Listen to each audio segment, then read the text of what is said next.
मरकुस रचित सुसमाचार, पहला अध्याय। परमेश्वर के पुत्र यीशु मसीह के सुसमाचार का आरंभ। जैसे यशायाह भविष्यद्वक्ता की पुस्तक में लिखा है कि देख, मैं अपने दूत को तेरे आगे भेजता हूँ, जो तेरे लिए मार्ग सुधारेगा। जंगल में एक पुकारने वाले का शब्द सुनाई दे रहा है कि प्रभु का मार्ग तैयार करो और उसकी सड़कें सीधी करो। यूहन्ना आया, जो जंगल में बपतिस्मा देता और पापों की क्षमा के लिए मन फिराव के बपतिस्मा का प्रचार करता था। और सारे यहूदिया देश के और यरूशलेम के सब रहने वाले निकलकर उसके पास गए और अपने पापों को मानकर यरदन नदी में उससे बपतिस्मा लिया। यूहन्ना ऊंट के रोम का वस्त्र पहने और अपनी कमर में चमड़े का पटका बांधे रहता था और टिड्डियां और बन मधु खाया करता था, और यह प्रचार करता था कि मेरे बाद वह आने वाला है जो मुझसे शक्तिमान है। मैं इस योग्य नहीं कि झुककर उसके जूतों का बंध खोलूं। मैंने तो तुम्हें पानी से बपतिस्मा दिया है, पर वह तुम्हें पवित्र आत्मा से बपतिस्मा देगा। उन दिनों में यीशु ने गलील के नासरत से आकर यरदन में यूहन्ना से बपतिस्मा लिया, और जब वह पानी से निकलकर ऊपर आया तो तुरंत उसने आकाश को खुलते और आत्मा को कबूतर की नाई अपने ऊपर उतरते देखा, और यह आकाशवाणी हुई कि तू मेरा प्रिय पुत्र है, तुझसे मैं प्रसन्न हूँ। तब आत्मा ने तुरंत उसको जंगल की ओर भेजा, और जंगल में 40 दिन तक शैतान ने उसकी परीक्षा की, और वह वन पशुओं के साथ रहा और स्वर्गदूत उसकी सेवा करते रहे। यूहन्ना के पकड़वाए जाने के बाद यीशु ने गलील में आकर परमेश्वर के राज्य का सुसमाचार प्रचार किया और कहा, समय पूरा हुआ है और परमेश्वर का राज निकट आ गया है। मन फिराओ और सुसमाचार पर विश्वास करो। गलील की झील के किनारे किनारे जाते हुए उसने शमौन और उसके भाई अंद्रियास को झील में जाल डालते देखा, क्योंकि वे मछुए थे। और यीशु ने उनसे कहा, मेरे पीछे चले आओ, मैं तुमको मनुष्यों के मछुए बनाऊंगा। वे तुरंत जालों को छोड़कर उसके पीछे हो लिए, और कुछ आगे बढ़कर उसने जब्दी के पुत्र याकूब और उसके भाई यूहन्ना को नाव पर जालों को सुधारते देखा। उसने तुरंत उन्हें बुलाया, और वे अपने पिता जब्दी को मजदूरों के साथ नाव पर छोड़कर उसके पीछे चले गए। और वे कफरनहूम में आए, और वह तुरंत सब्त के दिन सभा के घर में जाकर उपदेश करने लगा। और लोग उसके उपदेश से चकित हुए, क्योंकि वह उन्हें शास्त्रियों की नाई नहीं परंतु अधिकारी की नाई उपदेश देता था। और उसी समय उनकी सभा के घर में एक मनुष्य था जिसमें एक अशुद्ध आत्मा थी। उसने चिल्लाकर कहा, हे यीशु नासरी, हमें तुझसे क्या काम? क्या तू हमें नाश करने आया है? मैं तुझे जानता हूँ, तू कौन है? परमेश्वर का पवित्र जन। यीशु ने उसे डांट कर कहा, चुप रह और उसमें से निकल जा। तब अशुद्ध आत्मा उसको मरोड़कर और बड़े शब्द से चिल्लाकर उसमें से निकल गई। इस पर सब लोग आश्चर्य करते हुए आपस में वाद विवाद करने लगे कि यह क्या बात है? यह तो कोई नया उपदेश है। वह अधिकार के साथ अशुद्ध आत्माओं को भी आज्ञा देता है, और वे उसकी आज्ञा मानती हैं। सो उसका नाम तुरंत गलील के आसपास के सारे देश में हर जगह फैल गया। और वह तुरंत आराधनालय में से निकलकर याकूब और यूहन्ना के साथ शमौन और अंद्रियास के घर आया। और शमौन की सास ज्वर से पीड़ित थी, और उन्होंने तुरंत उसके विषय में उससे कहा। तब उसने पास जाकर उसका हाथ पकड़ के उसे उठाया, और उसका ज्वर उस पर से उतर गया, और वह उनकी सेवा टहल करने लगी। संध्या के समय जब सूर्य डूब गया तो लोग सब बीमारों को और उन्हें जिनमें दुष्टात्माएं थीं उसके पास लाए, और सारा नगर द्वार पर इकट्ठा हुआ। और उसने बहुतों को जो नाना प्रकार की बीमारियों से दुखी थे चंगा किया, और बहुत से दुष्टात्माओं को निकाला, और दुष्टात्माओं को बोलने न दिया, क्योंकि वे उसे पहचानती थीं। और भोर को दिन निकलने से बहुत पहले वह उठकर निकला और एक जंगली स्थान में गया और वहां प्रार्थना करने लगा। तब शमौन और उसके साथी उसकी खोज में गए। जब वह मिला तो उससे कहा कि सब लोग तुझे ढूंढ रहे हैं। उसने उनसे कहा, आओ हम और कहीं आसपास की बस्तियों में जाएं, कि मैं वहां भी प्रचार करूं, क्योंकि मैं इसीलिए निकला हूं। सो वह सारे गलील में उनकी सभाओं में जा जाकर प्रचार करता और दुष्टात्माओं को निकालता रहा। और एक कोढ़ी ने उसके पास आकर उससे विनती की, और उसके सामने घुटने टेक कर उससे कहा, यदि तू चाहे तो मुझे शुद्ध कर सकता है। उसने उस पर तरस खाकर हाथ बढ़ाया और उसे छूकर कहा, मैं चाहता हूँ तू शुद्ध हो जा। और तुरंत उसका कोढ़ जाता रहा और वह शुद्ध हो गया। तब उसने उसे चिताकर तुरंत विदा किया और उससे कहा, देख, किसी से कुछ मत कहना, परंतु जाकर अपने आप को याजक को दिखा, और अपने शुद्ध होने के विषय में जो कुछ मूसा ने ठहराया है उसे भेंट चढ़ा, कि उन पर गवाही हो। परंतु वह बाहर जाकर इस बात को बहुत प्रचार करने और यहाँ तक फैलाने लगा कि यीशु फिर खुल्लम खुल्ला नगर में न जा सका, परंतु बाहर जंगली स्थानों में रहा और चहुं ओर से लोग उसके पास आते रहे।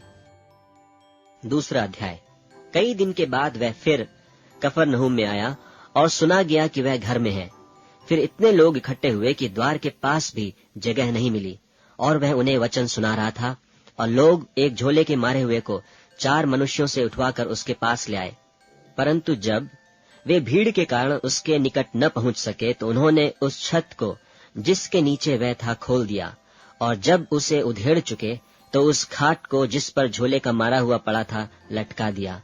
यीशु ने उनका विश्वास देखकर उस झोले के मारे हुए से कहा, हे पुत्र, तेरे पाप क्षमा हुए।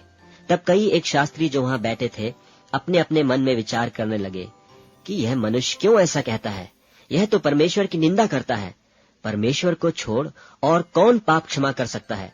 यीशु ने तुरंत अपनी आत्मा में जान लिया कि वे अपने अपने मन में ऐसा विचार कर रहे हैं, और उनसे कहा, तुम अपने अपने मन में यह विचार क्यों कर रहे हो? सहज क्या है? क्या झोले के मारे से यह कहना कि तेरे पाप क्षमा हुए, या यह कहना कि उठ अपनी खाट उठाकर चल फिर? परंतु जिससे तुम जान लो कि मनुष्य के पुत्र को पृथ्वी पर पाप क्षमा करने का भी अधिकार है, उसने उस झोले के मारे हुए से कहा, मैं तुझसे कहता हूँ, उठ अपनी खाट उठाकर अपने घर चला जा। और वह उठा और तुरंत खाट उठाकर और सबके सामने से निकलकर चला गया। इस पर सब चकित हुए और परमेश्वर की बड़ाई करके कहने लगे कि हमने ऐसा कभी नहीं देखा। वह फिर निकलकर झील के किनारे गया और सारी भीड़ उसके पास आई और वह उन्हें उपदेश देने लगा। जाते हुए उसने हल्फई के पुत्र लेवी को चुंगी की चौकी पर बैठे देखा और उससे कहा, मेरे पीछे हो ले। और वह उठकर उसके पीछे हो लिया और वह उसके घर में भोजन करने बैठा। और बहुत से चुंगी लेने वाले और पापी यीशु और उसके चेलों के साथ भोजन करने बैठे, क्योंकि वे बहुत से थे और उसके पीछे हो लिए थे। और शास्त्रियों और फरीसियों ने यह देखकर कि वह तो पापियों और चुंगी लेने वालों के साथ भोजन कर रहा है, उसके चेलों से कहा, वह तो चुंगी लेने वालों और पापियों के साथ खाता पीता है। यीशु ने यह सुनकर उनसे कहा, भले चंगों को वैद्य की आवश्यकता नहीं, परंतु बीमारों को है। मैं धर्मियों को नहीं, परंतु पापियों को बुलाने आया हूँ। यूहन्ना के चेले और फरीसी उपवास करते थे, सो उन्होंने आकर उससे यह कहा कि यूहन्ना के चेले और फरीसियों के चेले क्यों उपवास रखते हैं, परंतु तेरे चेले उपवास नहीं रखते? यीशु ने उनसे कहा, जब तक दूल्हा बारातियों के साथ रहता है, क्या वे उपवास कर सकते हैं? सो जब तक दूल्हा उनके साथ है, तब तक वे उपवास नहीं कर सकते। परंतु वे दिन आएंगे कि दूल्हा उनसे अलग किया जाएगा, उस समय वे उपवास करेंगे। कोरे कपड़े का पैबंद पुराने पहिरावन पर कोई नहीं लगाता, नहीं तो वह पैबंद उसमें से कुछ खींच लेगा, अर्थात नया पुराने से, और वह और फट जाएगा। नए दाखरस को पुरानी मशकों में कोई नहीं रखता, नहीं तो दाखरस मशकों को फाड़ देगा और दाखरस और मशकें दोनों नष्ट हो जाएंगी। परंतु दाख का नया रस नई मशकों में भरा जाता है। और ऐसा हुआ कि वह सब्त के दिन खेतों में से होकर जा रहा था और उसके चेले चलते हुए बालें तोड़ने लगे। तब फरीसियों ने उससे कहा, देख, ये सब्त के दिन वह काम क्यों करते हैं जो उचित नहीं? उसने उनसे कहा, क्या तुमने कभी नहीं पढ़ा कि जब दाऊद को आवश्यकता हुई और जब वह और उसके साथी भूखे हुए, तब उसने क्या किया था? उसने क्यों कर अबियातार महायाजक के समय परमेश्वर के भवन में जाकर भेंट की रोटियां खाई, जिसका खाना याजकों को छोड़ और किसी को भी उचित नहीं, और अपने साथियों को भी दी। और उसने उनसे कहा, सब्त का दिन मनुष्य के लिए बनाया गया है, न कि मनुष्य सब्त के दिन के लिए। इसलिए मनुष्य का पुत्र सब्त के दिन का भी स्वामी है। तीसरा अध्याय।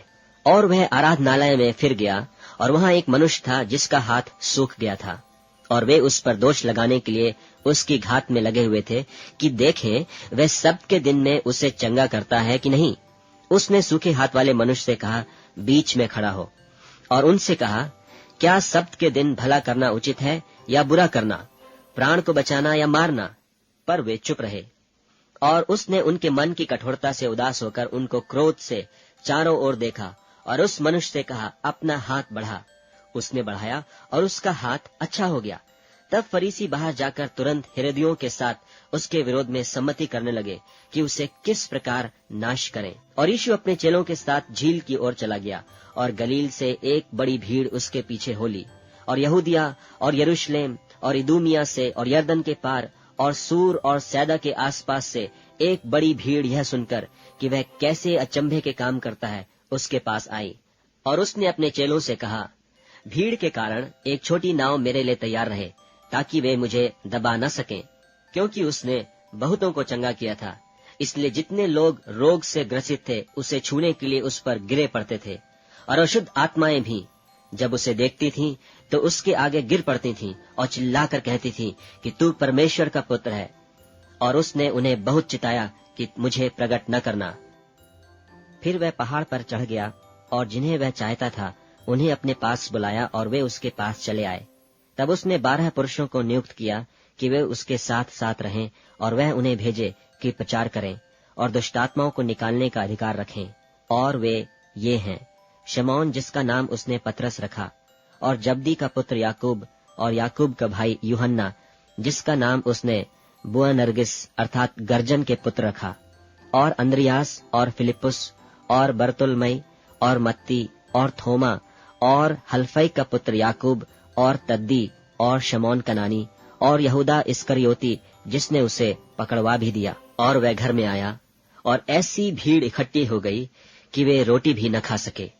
जब उसके कुटुंबियों ने यह सुना तो उसे पकड़ने के लिए निकले, क्योंकि कहते थे कि उसका चित्त ठिकाने नहीं है। और शास्त्री जो यरूशलेम से आए थे यह कहते थे कि उसमें शैतान है, और यह भी कि वह दुष्टात्माओं के सरदार की सहायता से दुष्टात्माओं को निकालता है। और वह उन्हें पास बुलाकर उनसे दृष्टांतों में कहने लगा, शैतान क्यों कर शैतान को निकाल सकता है, और यदि किसी राज्य में फूट पड़े तो वह राज्य क्यों कर स्थिर रह सकता है, और यदि किसी घर में फूट पड़े तो वह घर क्यों कर स्थिर रह सकेगा। और यदि शैतान अपना ही विरोधी होकर अपने में फूट डाले तो वह क्यों कर बना रह सकता है, उसका तो अंत ही हो जाता है। किंतु कोई मनुष्य किसी बलवंत के घर में घुसकर उसका माल लूट नहीं सकता, जब तक कि वह पहले उस बलवंत को न बांध ले, और तब उसके घर को लूट लेगा। मैं तुमसे सच कहता हूँ कि मनुष्यों की संतान के सब पाप और निंदा जो वे करते हैं क्षमा की जाएगी, परंतु जो कोई पवित्र आत्मा के विरुद्ध निंदा करे वह कभी भी क्षमा न किया जाएगा, वरन वह अनंत पाप का अपराधी ठहरता है। क्योंकि वे यह कहते थे कि उसमें अशुद्ध आत्मा है। और उसकी माता और उसके भाई आए और बाहर खड़े होकर उसे बुलवा भेजा, और भीड़ उसके आसपास बैठी थी, और उन्होंने उससे कहा, देख, तेरी माता और तेरे भाई बाहर तुझे ढूंढते हैं। उसने उन्हें उत्तर दिया कि मेरी माता और मेरे भाई कौन हैं? और उन पर जो उसके आसपास बैठे थे दृष्टि करके कहा, देखो, मेरी माता और मेरे भाई ये हैं। क्योंकि जो कोई परमेश्वर की इच्छा पर चले वही मेरा भाई और बहन और माता है।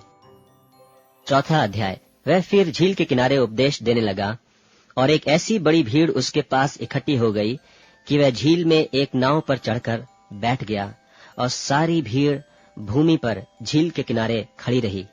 और वह उन्हें दृष्टांतों में बहुत सी बातें सिखाने लगा, और अपने उपदेश में उनसे कहा, सुनो, एक बोने वाला बीज बोने के लिए निकला, और बोते समय कुछ तो मार्ग के किनारे गिरा, और पक्षियों ने आकर उसे चुग लिया। और कुछ पथरीली भूमि पर गिरा, जहां उसको बहुत मिट्टी न मिली, और गहरी मिट्टी न मिलने के कारण जल्द उगाया।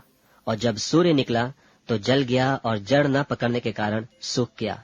और कुछ तो झाड़ियों में गिरा, और झाड़ियों ने बढ़कर उसे दबा लिया, और वह फल न लाया। परंतु कुछ अच्छी भूमि पर गिरा, और वह उगा और बढ़कर फलवंत हुआ, और कोई 30 गुणा, कोई 60 गुणा, और कोई 100 गुणा फल लाया। और उसने कहा, जिसके पास सुनने के लिए कान हो वह सुन ले। जब वह अकेला रह गया तो उसके साथियों ने उन 12 समेत उससे इन दृष्टांतों के विषय में पूछा। उसने उनसे कहा, तुमको तो परमेश्वर के राज्य के भेद की समझ दी गई है, परंतु बाहर वालों के लिए सब बातें दृष्टांतों में होती हैं, इसलिए कि वे देखते हुए देखें और उन्हें सुझाई न पड़े, और सुनते हुए सुने भी और न समझें, ऐसा न हो कि वे फिरें और क्षमा किए जाएं। फिर उसने उनसे कहा, क्या तुम यह दृष्टांत नहीं समझते? तो फिर और सब दृष्टांतों को क्यों कर समझोगे? बोने वाला वचन बोता है। जो मार्ग के किनारे हैं, जहां वचन बोया जाता है, ये वे हैं कि जब उन्होंने सुना तो शैतान तुरंत आकर वचन को जो उनमें बोया गया था उठा ले जाता है। और वैसे ही जो पथरीली भूमि पर बोए जाते हैं, ये वे हैं कि जो वचन को सुनकर तुरंत आनंद से ग्रहण कर लेते हैं, परंतु अपने भीतर जड़ न रखने के कारण वे थोड़े ही दिनों के लिए रहते हैं। इसके बाद जब वचन के कारण उन पर क्लेश या उपद्रव होता है तो वे तुरंत ठोकर खाते हैं।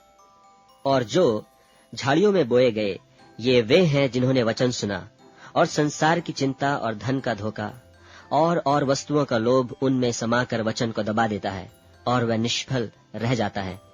और जो अच्छी भूमि में बोए गए, ये वे हैं जो वचन सुनकर ग्रहण करते और फल लाते हैं, कोई 30 गुणा, कोई 60 गुणा और कोई 100 गुणा। और उसने उनसे कहा, क्या दिए को इसलिए लाते हैं कि पैमाने या खाट के नीचे रखा जाए? क्या इसलिए नहीं कि दीवट पर रखा जाए? क्योंकि कोई वस्तु छिपी नहीं, परंतु इसलिए कि प्रकट हो जाए, और न कुछ गुप्त है पर इसलिए कि प्रकट हो जाए। यदि किसी के सुनने के कान हो तो सुन ले। फिर उसने उनसे कहा, चौकस रहो कि क्या सुनते हो। जिस नाप से तुम नापते हो, उसी से तुम्हारे लिए भी नापा जाएगा, और तुमको अधिक दिया जाएगा। क्योंकि जिसके पास है उसको दिया जाएगा, परंतु जिसके पास नहीं है, उससे वह भी जो उसके पास है ले लिया जाएगा। फिर उसने कहा, परमेश्वर का राज्य ऐसा है जैसे कोई मनुष्य भूमि पर बीज छींटे और रात को सोए और दिन को जागे, और वह बीज ऐसे उगे और ऐसे बढ़े कि वह न जाने। पृथ्वी आप से आप फल लाती है, पहले अंकुर, तब बाल, और तब बालों में तैयार दाना।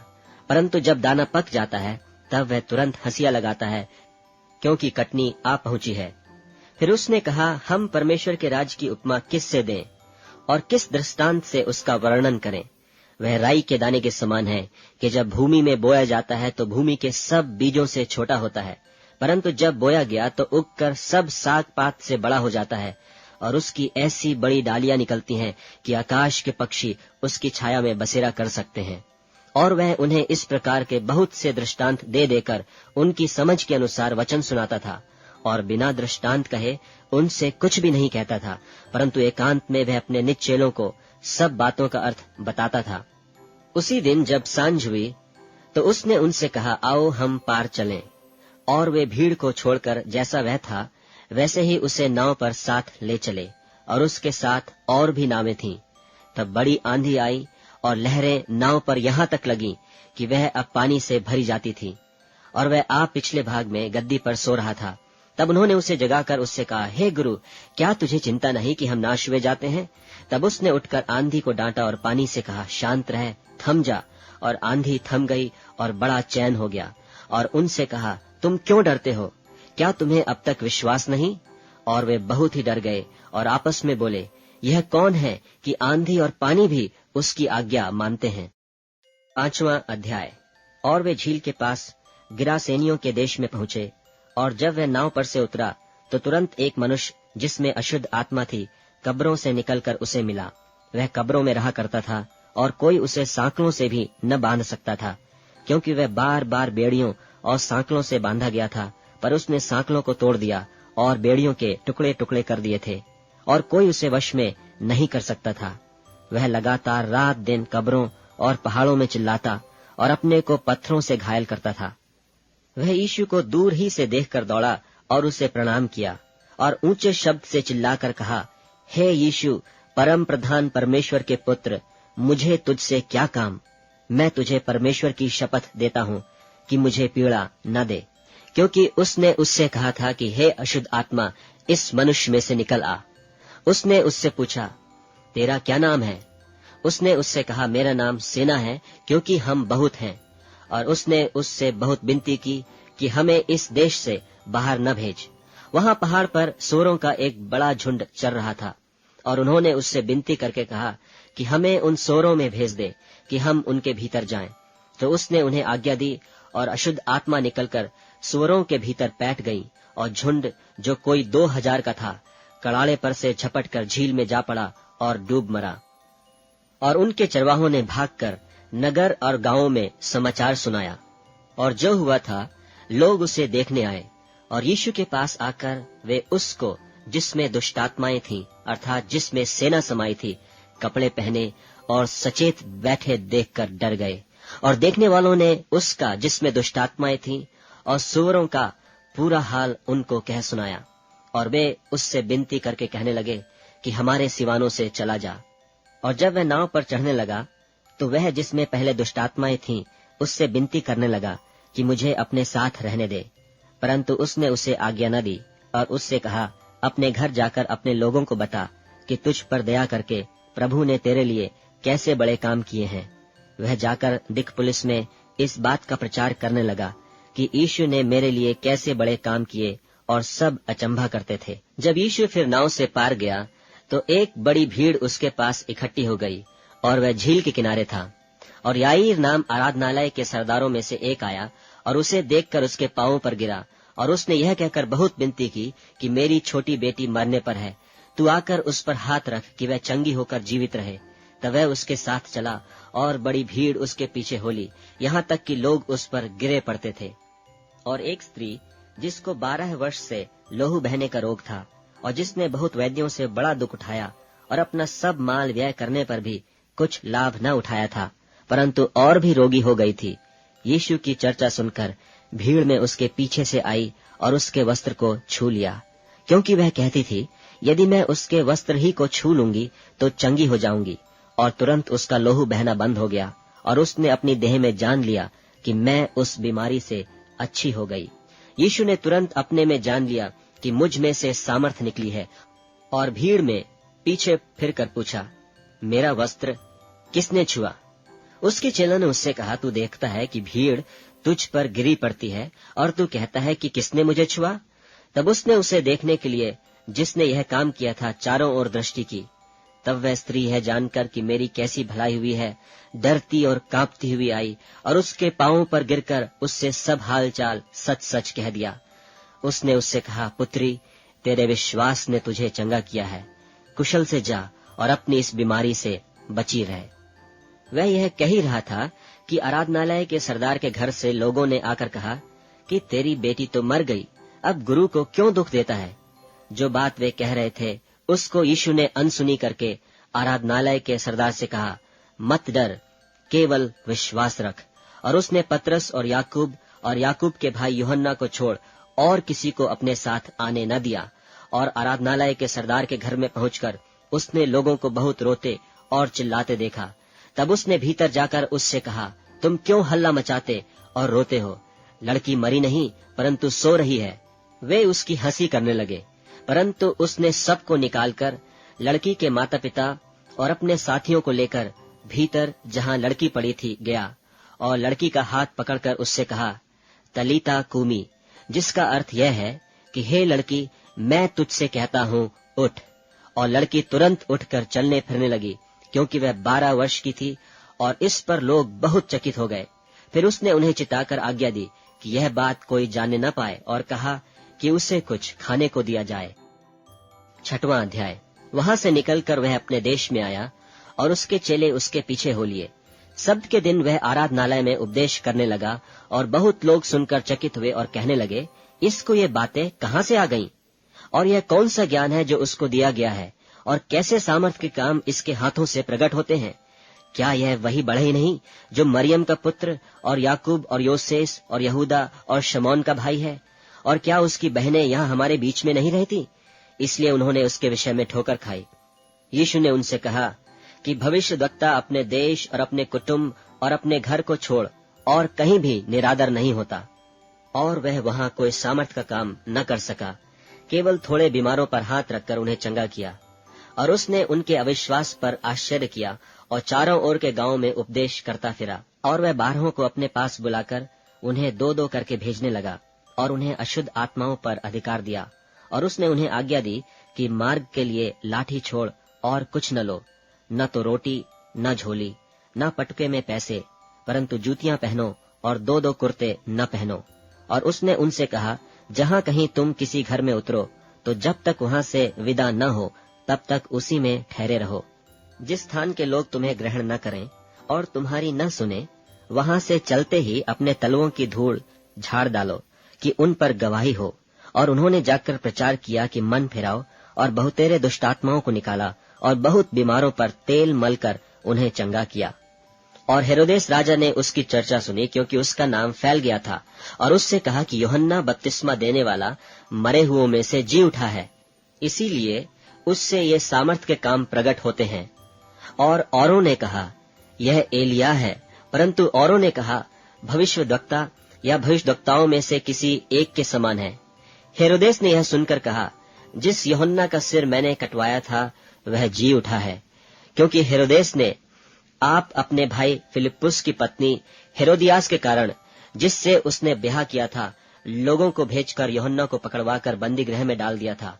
क्योंकि यूहन्ना ने हेरोदेस से कहा था कि अपने भाई की पत्नी को रखना तुझे उचित नहीं, इसलिए हेरोदियास उससे बैर रखती थी और वह यह चाहती थी कि उसे मरवा डाले, परंतु ऐसा न हो सका, क्योंकि हेरोदेस यूहन्ना को धर्मी और पवित्र पुरुष जानकर उससे डरता था और उसे बचाए रखता था, और उसकी सुनकर बहुत घबराता था, पर आनंद से सुनता था। और ठीक अवसर पर जब हेरोदेस ने अपने जन्मदिन में अपने प्रधानों और अपने सेनापतियों और गलील के बड़े लोगों के लिए जेवनार की, और उसी हेरोदियास की बेटी भीतर आई और नाचकर हेरोदेस को और उसके साथ बैठने वालों को प्रसन्न किया। तब राजा ने लड़की से कहा, तू जो चाहे मुझसे मांग, मैं तुझे दूंगा। और उससे शपथ खाई कि मैं अपने आधे राज्य तक जो कुछ तू मुझसे मांगेगी मैं तुझे दूंगा। उसने बाहर जाकर अपनी माता से पूछा कि मैं क्या मांगू? वह बोली, यूहन्ना बपतिस्मा देने वाले का सिर। वह तुरंत राजा के पास भीतर आई और उससे विनती की, मैं चाहती हूँ कि तू अभी यूहन्ना बपतिस्मा देने वाले का सिर एक थाल में मुझे मंगवा दे। तब राजा बहुत उदास हुआ, परंतु अपनी शपथ के कारण और साथ बैठने वालों के कारण उसे टालना न चाहा, और राजा ने तुरंत एक सिपाही को आज्ञा देकर भेजा कि उसका सिर काट लाए। उसने जेलखाने में जाकर उसका सिर काटा और एक थाल में रखकर लाया और लड़की को दिया, और लड़की ने अपनी माँ को दिया। यह सुनकर उसके चेले आए और उसकी लोथ को उठाकर कब्र में रखा। प्रेरितों ने यीशु के पास इकट्ठे होकर जो कुछ उन्होंने किया और सिखाया था सब उसको बता दिया। उसने उनसे कहा, तुम आप अलग किसी जंगली स्थान में आकर थोड़ा विश्राम करो, क्योंकि बहुत लोग आते जाते थे और उन्हें खाने का अवसर भी नहीं मिलता था। इसलिए वे नाव पर चढ़कर सुनसान जगह में अलग चले गए, और बहुतों ने उन्हें जाते देखकर पहचान लिया, और सब नगरों से इकट्ठे होकर वहां पैदल दौड़े और उनसे पहले जा पहुंचे। उसने निकलकर बड़ी भीड़ देखी और उन पर तरस खाया, क्योंकि वे उन भेड़ों के समान थे जिनका कोई रखवाला न हो, और वह उन्हें बहुत सी बातें सिखाने लगा। जब दिन बहुत ढल गया तो उसके चेले उसके पास आकर कहने लगे, यह सुनसान जगह है और दिन बहुत ढल गया है, उन्हें विदा कर कि चारों ओर के गांवों और बस्तियों में जाकर अपने लिए कुछ खाने को मोल लें। उसने उन्हें उत्तर दिया कि तुम ही उन्हें खाने को दो। उन्होंने उससे कहा, क्या हम 100 दिनार की रोटियां मोल लें और उन्हें खिलाएं? उसने उनसे कहा, जाकर देखो तुम्हारे पास कितनी रोटियां हैं। उन्होंने मालूम करके कहा, 5 और 2 मछली भी। तब उसने उन्हें आज्ञा दी कि सबको हरी घास पर पांति पांति से बैठा दो। वे 100 और 50 करके पांति पांति बैठ गए। और उसने उन 5 रोटियों को और 2 मछलियों को लिया और स्वर्ग की ओर देखकर धन्यवाद किया, और रोटियां तोड़ तोड़ कर चेलों को देता गया कि वे लोगों को परोसे। और वे 2 मछलियां भी उन सब में बांट दी, और सब खाकर तृप्त हो गए। और उन्होंने टुकड़ों से 12 टोकरियां भर कर उठाई, और कुछ मछलियों से भी। जिन्होंने रोटियां खाई वे 5000 पुरुष थे। तब उसने तुरंत अपने चेलों को बरबस नाव पर चढ़ाया कि वे उससे पहले उस पार बैतसैदा को चले जाएं, जब तक कि वह लोगों को विदा करे। और उन्हें विदा करके पहाड़ पर प्रार्थना करने को गया। और जब सांझ हुई तो नाव झील के बीच में थी और वह अकेला भूमि पर था। और जब उसने देखा कि वे खेते खेते घबरा गए हैं, क्योंकि हवा उनके विरुद्ध थी, तो रात के 4थे पहर के निकट वह झील पर चलते हुए उनके पास आया और उनसे आगे निकल जाना चाहता था। परंतु उन्होंने उसे झील पर चलते देखकर समझा कि भूत है, और चिल्ला उठे, क्योंकि सब उसे देखकर घबरा गए थे। पर उसने तुरंत उनसे बातें की और कहा, ढाढ़स बांधो, मैं हूँ, डरो मत। तब वह उनके पास नाव पर आया और हवा थम गई, और वे बहुत ही आश्चर्य करने लगे, क्योंकि वे उन रोटियों के विषय में न समझे थे, परंतु उनके मन कठोर हो गए थे। और वे पार उतरकर गन्नेसरत में पहुंचे और नाव घाट पर लगाई। और जब वे नाव पर से उतरे तो लोग तुरंत उसको पहचान कर आसपास के सारे देश में दौड़े, और बीमारों को खाटों पर डालकर जहां जहां समाचार पाया कि वह है, वहां वहां लिए फिरे। और जहां कहीं वह गांवों, नगरों या बस्तियों में जाता था तो लोग बीमारों को बाजारों में रखकर उससे विनती करते थे कि वह उन्हें अपने वस्त्र के आंचल ही को छू लेने दे, और जितने उसे छूते थे सब चंगे हो जाते थे। 7वां अध्याय। तब फरीसी और कई एक शास्त्री जो यरूशलेम से आए थे उसके पास इकट्ठे हुए, और उन्होंने उसके कई एक चेलों को अशुद्ध अर्थात बिना हाथ धोए रोटी खाते देखा, क्योंकि फरीसी और सब यहूदी पुरनियों की रीति पर चलते हैं, और जब तक भली भांति हाथ नहीं धो लेते तब तक नहीं खाते, और बाजार से आकर जब तक स्नान नहीं कर लेते तब तक नहीं खाते। और बहुत सी और बातें हैं जो उनके पास मानने के लिए पहुंचाई गई हैं, जैसे कटोरों और लोटों और तांबे के बर्तनों को धोना मांजना। इसलिए उन फरीसियों और शास्त्रियों ने उससे पूछा कि तेरे चेले क्यों पुरनियों की रीति पर नहीं चलते और बिना हाथ धोए रोटी खाते हैं? उसने उनसे कहा कि यशायाह ने तुम कपटियों के विषय में बहुत ठीक भविष्यवाणी की, जैसा लिखा है कि ये लोग होठों से तो मेरा आदर करते हैं, पर उनका मन मुझसे दूर रहता है, और वे व्यर्थ मेरी उपासना करते हैं, क्योंकि मनुष्यों की आज्ञाओं को धर्मोपदेश करके सिखाते हैं। क्योंकि तुम परमेश्वर की आज्ञा को टालकर मनुष्यों की रीतियों को मानते हो। और उसने उनसे कहा, तुम अपनी रीतियों को मानने के लिए परमेश्वर की आज्ञा कैसी अच्छी तरह टाल देते हो? क्योंकि मूसा ने कहा है कि अपने पिता और अपनी माता का आदर कर, और जो कोई पिता व माता को बुरा कहे वह अवश्य मार डाला जाए। परंतु तुम कहते हो कि यदि कोई अपने पिता व माता से कहे कि जो कुछ तुझे मुझसे लाभ पहुंच सकता था वह कुर्बान अर्थात संकल्प हो चुका, तो तुम उसको उसके पिता व उसकी माता की सेवा करने नहीं देते। इस प्रकार तुम अपनी रीतियों से जिन्हें तुमने ठहराया है परमेश्वर का वचन टाल देते हो, और ऐसे ऐसे बहुत से काम करते हो।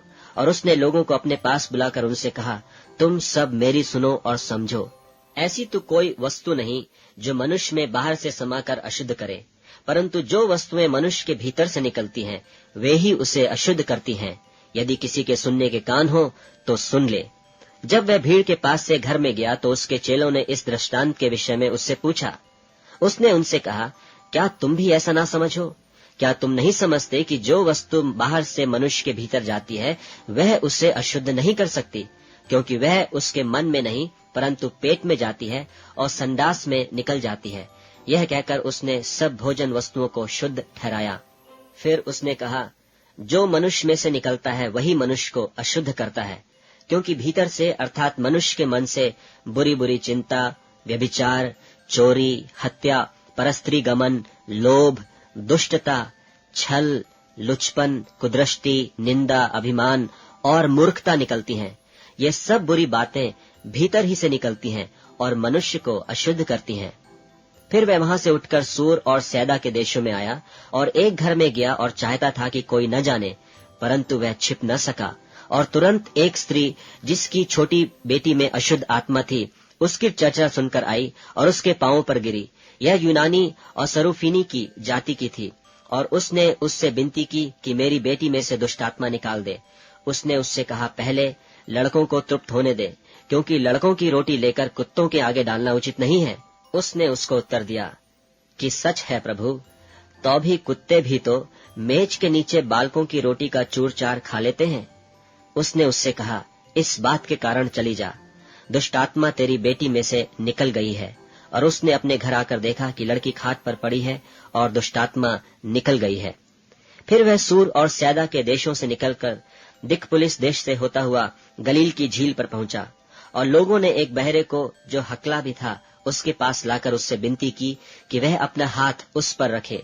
तब वह उसको भीड़ से अलग ले गया और अपनी उंगलियां उसके कानों में डाली और थूक कर उसकी जीभ को छुआ और स्वर्ग की ओर देखकर आह भरी और उससे कहा, इफ्फतह अर्थात खुल जा। और उसके कान खुल गए और उसकी जीभ की गांठ भी खुल गई और वह साफ साफ बोलने लगा। तब उसने उन्हें चिताया कि किसी से न कहना, परंतु जितना उसने उन्हें चिताया उतना ही वे और प्रचार करने लगे, और वे बहुत ही आश्चर्य में होकर कहने लगे, उसने जो कुछ किया सब अच्छा किया है। वह बहरों को सुनने की और गूंगों को बोलने की शक्ति देता है। 8वां अध्याय। उन दिनों में जब फिर बड़ी भीड़ इकट्ठी हुई और उनके पास कुछ खाने को न था, तो उसने अपने चेलों को पास बुलाकर उनसे कहा, मुझे इस भीड़ पर तरस आता है क्योंकि यह 3 दिन से बराबर मेरे साथ हैं और उनके पास कुछ भी खाने को नहीं। यदि मैं उन्हें भूखा घर भेज दूं तो मार्ग में थक कर रह जाएंगे, क्योंकि इनमें से कोई कोई दूर से आए हैं। उसके चेलों ने उसको उत्तर दिया कि यहाँ जंगल में इतनी रोटी कोई कहाँ से लाए कि ये तृप्त हो। उसने उनसे पूछा, तुम्हारे पास रोटियां कितनी हैं? उन्होंने कहा, 7। तब उसने लोगों को भूमि पर बैठने की आज्ञा दी और वे 7 रोटियां ली और धन्यवाद करके तोड़ी और अपने चेलों को देता गया कि वे उनके आगे रखें, और उन्होंने लोगों के आगे परोस दिया। उनके पास थोड़ी सी छोटी मछलियां भी थीं और उसने धन्यवाद करके उन्हें भी लोगों के आगे रखने की आज्ञा दी। सो वे खाकर तृप्त हो गए और शेष टुकड़ों के 7 टोकरे भरकर उठाए, और लोग 4000 के लगभग थे। और उसने उनको विदा किया और वह तुरंत अपने चेलों के साथ नाव पर चढ़कर दलमनूता देश को चला गया। फिर फरीसी निकलकर उससे वाद विवाद करने लगे और उसे जांचने के लिए उससे कोई स्वर्गीय चिन्ह मांगा। उसने अपनी आत्मा में आह मार कर कहा, इस समय के लोग क्यों चिन्ह ढूंढते हैं? मैं तुमसे सच कहता हूँ कि इस समय के लोगों को कोई चिन्ह नहीं दिया जाएगा। और वह उन्हें छोड़कर फिर नाव पर चढ़ गया और पार चला गया। और वे रोटी लेना भूल गए थे और नाव में उनके पास एक ही रोटी थी। और उसने उन्हें चिताया कि देखो, फरीसियों के खमीर और हेरोदेस के खमीर से चौकस रहो। वे आपस में विचार करके कहने लगे कि हमारे पास तो रोटी नहीं है। यह जानकर यीशु ने उनसे कहा, तुम क्यों आपस में यह विचार कर रहे हो कि हमारे पास रोटी नहीं? क्या अब तक नहीं जानते और नहीं समझते? क्या तुम्हारा मन कठोर हो गया है? क्या आंखें रखते हुए भी नहीं देखते और कान रखते हुए भी नहीं सुनते? और तुम्हें स्मरण नहीं कि जब मैंने 5000 के लिए 5 रोटी तोड़ी थी, तो तुमने टुकड़ों की कितनी टोकरियां भरकर उठाई? उन्होंने उससे कहा, 12 टोकरियां। और जब 4000 के लिए 7 रोटी थी, तो तुमने टुकड़ों के कितने टोकरे भरकर उठाए थे? उन्होंने उससे कहा, 7 टोकरे। उसने उनसे कहा, क्या तुम अब तक नहीं समझते? और वे बेतसैदा में आए और लोग एक अंधे को उसके पास ले आए और उससे विनती की कि उसको छुए। वह उस अंधे का हाथ पकड़कर उसे गांव के बाहर ले गया और उसकी आंखों में थूक कर उस पर हाथ रखे और उससे पूछा, क्या तू कुछ देखता है? उसने आंख उठाकर कहा, मैं मनुष्यों को देखता हूँ, क्योंकि वे मुझे चलते हुए दिखाई देते हैं जैसे पेड़। तब उसने फिर दोबारा उसकी आंखों पर हाथ रखे और उसने ध्यान से देखा और चंगा हो गया और सब कुछ साफ साफ देखने लगा। और उसने उससे यह कहकर घर भेजा कि इस गांव के भीतर पांव भी न रखना। यीशु और उसके चेले कैसरिया फिलिप्पी के गांव में चले गए और मार्ग में उसने अपने चेलों से पूछा कि लोग मुझे क्या कहते हैं? उन्होंने उत्तर दिया कि यूहन्ना बपतिस्मा देने वाला, पर कोई कोई एलिया और कोई कोई भविष्यद्वक्ताओं में से एक भी कहते हैं। उसने उनसे पूछा, परंतु तुम मुझे क्या कहते हो? पतरस ने उसको उत्तर दिया, तू मसीह है। तब उसने उन्हें चिताकर कहा कि मेरे विषय में यह किसी से न कहना। और वह उन्हें सिखाने लगा कि मनुष्य के पुत्र के लिए अवश्य है कि वह बहुत दुख उठाए और पुरनिये और महायाजक और शास्त्री उसे तुच्छ समझकर मार डालें और वह 3 दिन के बाद जी उठे। उसने यह बात उनसे साफ साफ कह दी। इस पर पतरस उसे अलग ले जाकर झिड़कने लगा, परंतु उसने फिर कर और अपने चेलों की ओर देखकर पतरस को झिड़क कर कहा कि हे शैतान, मेरे सामने से दूर हो, क्योंकि तू परमेश्वर की बातों पर नहीं परंतु मनुष्यों की बातों पर मन लगाता है। उसने भीड़ को अपने चेलों समेत पास बुलाकर उनसे कहा, जो कोई मेरे पीछे आना चाहे वह अपने आपे से इनकार करे और अपना क्रूस उठाकर मेरे पीछे हो ले। क्योंकि जो कोई अपना प्राण बचाना चाहे वह उसे खोएगा, पर जो कोई मेरे और सुसमाचार के लिए अपना प्राण खोएगा वह उसे बचाएगा। यदि मनुष्य सारे जगत को प्राप्त करे और अपने प्राण की हानि उठाए तो उसे क्या लाभ होगा? और मनुष्य अपने प्राण के बदले क्या देगा? जो कोई इस व्यभिचारी और पापी जाति के बीच मुझसे और मेरी बातों से लजाएगा, मनुष्य का पुत्र भी जब वह पवित्र दूतों के साथ अपने पिता की महिमा सहित आएगा तब उससे भी लजाएगा। 9वां अध्याय। और उसने उनसे कहा, मैं तुमसे सच कहता हूँ कि जो यहाँ खड़े हैं उनमें से कोई कोई ऐसे हैं कि जब तक परमेश्वर के राज्य को सामर्थ्य सहित आया हुआ न देख लें तब तक मृत्यु का स्वाद कदापि न चखेंगे। 6 दिन के बाद यीशु ने पतरस और याकूब और यूहन्ना को साथ लिया और एकांत में किसी ऊंचे पहाड़ पर ले गया और उनके सामने उसका रूप बदल गया और उसका वस्त्र ऐसा चमकने लगा और यहाँ तक अति उज्जवल हुआ कि पृथ्वी पर कोई धोबी भी वैसा उज्जवल नहीं कर सकता। और उन्हें मूसा के साथ एलिया दिखाई दिया और वे यीशु के साथ बातें करते थे। इस पर पतरस ने यीशु से कहा, हे रब्बी, हमारा यहाँ रहना अच्छा है, इसलिए हम 3 मंडप बनाएं, एक तेरे लिए, एक मूसा के लिए और एक एलिया के लिए। क्योंकि वह न जानता था कि क्या उत्तर दे, इसलिए कि वे बहुत डर गए थे। तब एक बादल ने उन्हें छा लिया और उस बादल में से यह शब्द निकला कि यह मेरा प्रिय पुत्र है, उसकी सुनो। तब उन्होंने एकाएक चारों ओर दृष्टि की और यीशु को छोड़ अपने साथ और किसी को न देखा। पहाड़ से उतरते हुए उसने उन्हें आज्ञा दी कि जब तक मनुष्य का पुत्र मरे हुओं में से जी न उठे, तब तक जो कुछ तुमने देखा है वह किसी से न कहना। उन्होंने इस बात को स्मरण रखा और आपस में वाद विवाद करने लगे कि मरे हुओं में से जी उठने का क्या अर्थ है। और उन्होंने उससे पूछा, शास्त्री क्यों कहते हैं कि एलिय्याह का पहले आना अवश्य है? उसने उन्हें उत्तर दिया कि एलिय्याह सचमुच पहले आकर सब कुछ सुधारेगा, परंतु मनुष्य के पुत्र के विषय में यह क्यों लिखा है कि वह बहुत दुख उठाएगा और तुच्छ गिना जाएगा? परंतु मैं तुमसे कहता हूँ कि एलिय्याह तो आ चुका, और जैसा उसके विषय में लिखा है उन्होंने जो कुछ चाहा उसके साथ किया। और जब वह चेलों के पास आया तो देखा कि उनके चारों ओर बड़ी भीड़ लगी है और शास्त्री उनके साथ विवाद कर रहे हैं। और उसे देखते ही सब बहुत ही आश्चर्य करने लगे और उसकी ओर दौड़कर उससे नमस्कार किया। उसने उनसे पूछा, तुम इनसे क्या विवाद कर रहे हो? भीड़ में से एक ने उसे उत्तर दिया कि हे गुरु, मैं अपने पुत्र को जिसमें गूंगी आत्मा समाई है तेरे पास लाया था। जहाँ कहीं वह उसे पकड़ती है वहीं पटक देती है, और वह मुंह में फेन भर लाता और दांत पीसता और सूखता जाता है। और मैंने तेरे चेलों से कहा था कि वे उसे निकाल दें, परंतु वह निकाल न सके। यह सुनकर उसने उनसे उत्तर देके कहा कि हे अविश्वासी लोगों, मैं कब तक तुम्हारे साथ रहूंगा और कब तक तुम्हारी सहूंगा? उसे मेरे पास लाओ। तबे उसे उसके पास ले आए, और जब उसने उसे देखा तो उस आत्मा ने तुरंत उसे मरोड़ा और वह भूमि पर गिरा और मुंह से फेन बहाते हुए लौटने लगा। उसने उसके पिता से पूछा कि इसकी यह दशा कब से है? उसने कहा, बचपन से। उसने इसे नाश करने के लिए कभी आग और कभी पानी में गिराया। परंतु यदि तू कुछ कर सके तो हम पर तरस खाकर हमारा उपकार कर। यीशु ने उससे कहा, यदि तू कर सकता है, यह क्या बात है? विश्वास करने वाले के लिए सब कुछ हो सकता है। बालक के पिता ने तुरंत गिड़गिड़ा कर कहा, हे प्रभु, मैं विश्वास करता हूँ, मेरे अविश्वास का उपाय कर। जब यीशु ने देखा कि लोग दौड़कर भीड़ लगा रहे हैं, तो उसने अशुद्ध आत्मा को यह कहकर डांटा कि हे गूंगी और बहिरी आत्मा, मैं तुझे आज्ञा देता हूँ, उसमें से निकल आ और उसमें फिर कभी प्रवेश न कर। तब वह चिल्लाकर और उसे बहुत मरोड़ कर निकल आई, और बालक मरा हुआ सा हो गया। यहाँ तक कि बहुत लोग कहने लगे कि वह मर गया, परंतु यीशु ने उसका हाथ पकड़ के उसे उठाया और वह खड़ा हो गया। जब वह घर में आया तो उसके चेलों ने एकांत में उससे पूछा, हम उसे क्यों न निकाल सके? उसने उनसे कहा कि यह जाति बिना प्रार्थना किसी और उपाय से निकल नहीं सकती। फिर वे वहां से चले और गलील में होकर जा रहे थे, और वह नहीं चाहता था कि कोई जाने, क्योंकि वह अपने चेलों को उपदेश देता और उनसे कहता था कि मनुष्य का पुत्र मनुष्यों के हाथ में पकड़वाया जाएगा और वे उसे मार डालेंगे और वह मरने के 3 दिन बाद जी उठेगा। पर यह बात उनकी समझ में नहीं आई और वे उससे पूछने से डरते थे। फिर वे कफरनहूम में आए और घर में आकर उसने उनसे पूछा कि रास्ते में तुम किस बात पर विवाद करते थे? वे चुप रहे, क्योंकि मार्ग में उन्होंने आपस में यह वाद विवाद किया था कि हम में से बड़ा कौन है।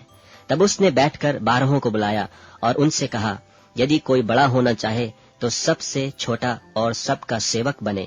और उसने एक बालक को लेकर उनके बीच में खड़ा किया और उसे गोद में लेकर उनसे कहा, जो कोई मेरे नाम से ऐसे बालकों में से किसी एक को भी ग्रहण करता है वह मुझे ग्रहण करता है, और जो कोई मुझे ग्रहण करता वह मुझे नहीं वरन मेरे भेजने वाले को ग्रहण करता है। तब यूहन्ना ने उससे कहा, हे गुरु, हमने एक मनुष्य को तेरे नाम से दुष्ट आत्माओं को निकालते देखा और हम उससे मना करने लगे, क्योंकि वह हमारे पीछे नहीं हो लेता था।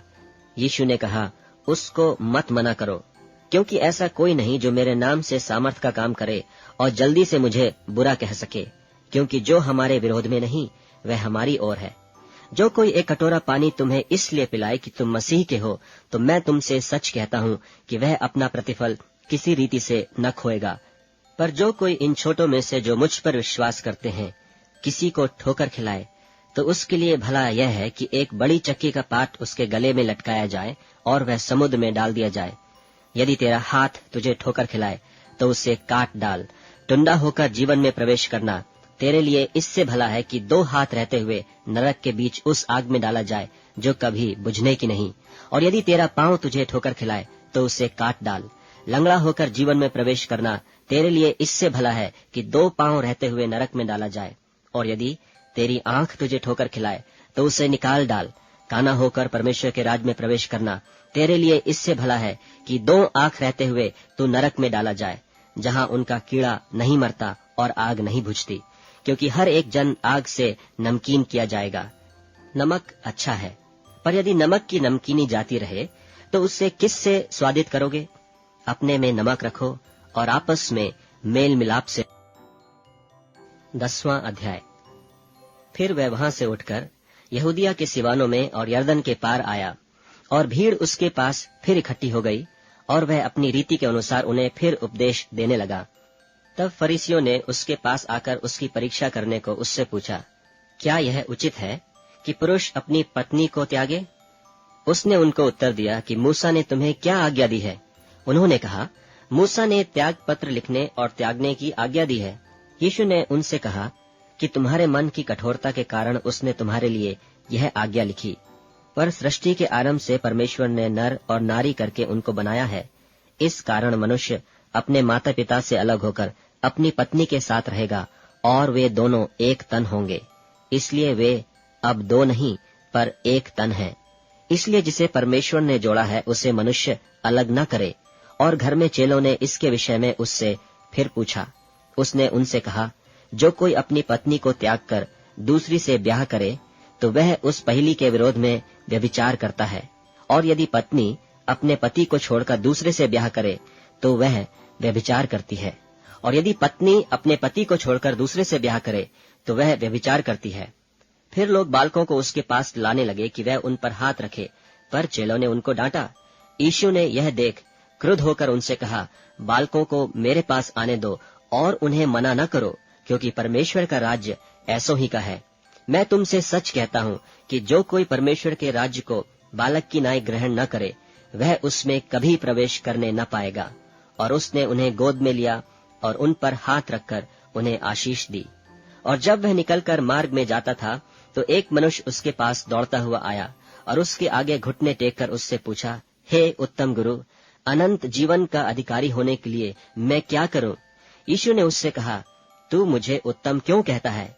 कोई उत्तम नहीं, केवल एक, अर्थात परमेश्वर।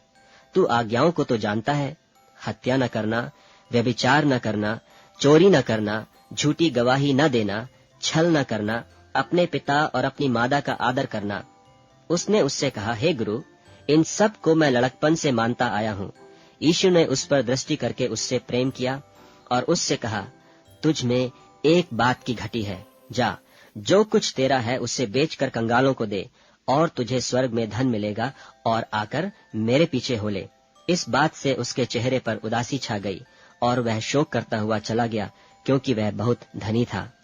यीशु ने चारों ओर देखकर अपने चेलों से कहा, धनवानों को परमेश्वर के राज्य में प्रवेश करना कैसा कठिन है। चेले उसकी बातों से अचंभित हुए। इस पर यीशु ने फिर उनको उत्तर दिया, हे बालकों, जो धन पर भरोसा रखते हैं उनके लिए परमेश्वर के राज्य में प्रवेश करना कैसा कठिन है। परमेश्वर के राज्य में धनवान के प्रवेश करने से ऊंट का सुई के नाके में से निकल जाना सहज है। वे बहुत ही चकित होकर आपस में कहने लगे, तो फिर किसका उद्धार हो सकता है?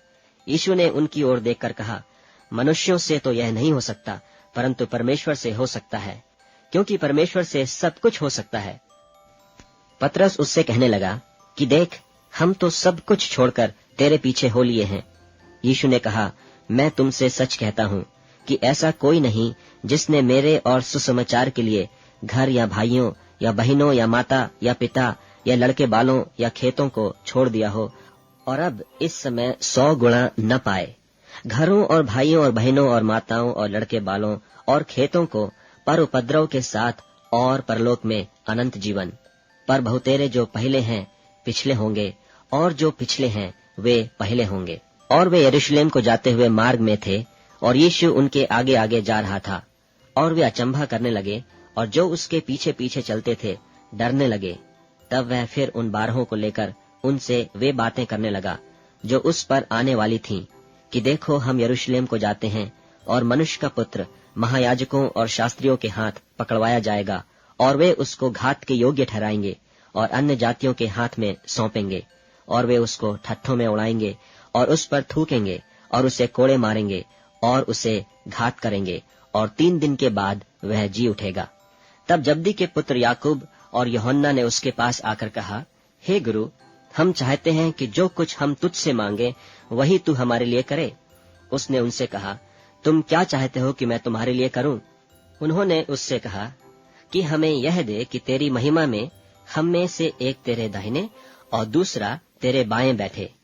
यीशु ने उनसे कहा, तुम नहीं जानते कि क्या मांगते हो। जो कटोरा मैं पीने पर हूँ क्या पी सकते हो, और जो बपतिस्मा मैं लेने पर हूँ क्या ले सकते हो? उन्होंने उससे कहा, हमसे हो सकता है। यीशु ने उनसे कहा, जो कटोरा मैं पीने पर हूँ तुम पियोगे, और जो बपतिस्मा मैं लेने पर हूँ उसे लोगे, पर जिनके लिए तैयार किया गया है उन्हें छोड़ और किसी को अपने दाहिने और अपने बाएं बिठाना मेरा काम नहीं।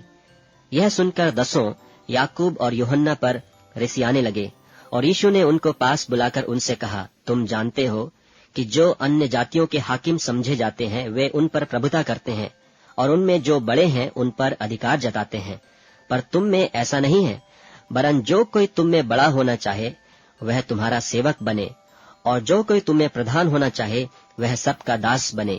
क्योंकि मनुष्य का पुत्र इसलिए नहीं आया कि उसकी सेवा टहल की जाए, पर इसलिए आया कि आप सेवा टहल करें और बहुतों की छुड़ौती के लिए अपना प्राण दे। और वे यरीहो में आए, और जब वह और उसके चेले और एक बड़ी भीड़ यरीहो से निकलती थी, तो तिमाई का पुत्र बरतिमाई, एक अंधा भिखारी, सड़क के किनारे बैठा था। वह यह सुनकर कि यीशु नासरी है, पुकार पुकार कर कहने लगा कि हे दाऊद की संतान यीशु, मुझ पर दया कर। बहुतों ने उसे डांटा कि चुप रहे, पर वह और भी पुकारने लगा कि हे दाऊद की संतान, मुझ पर दया कर। तब यीशु ने ठहर कर कहा, उसे बुलाओ।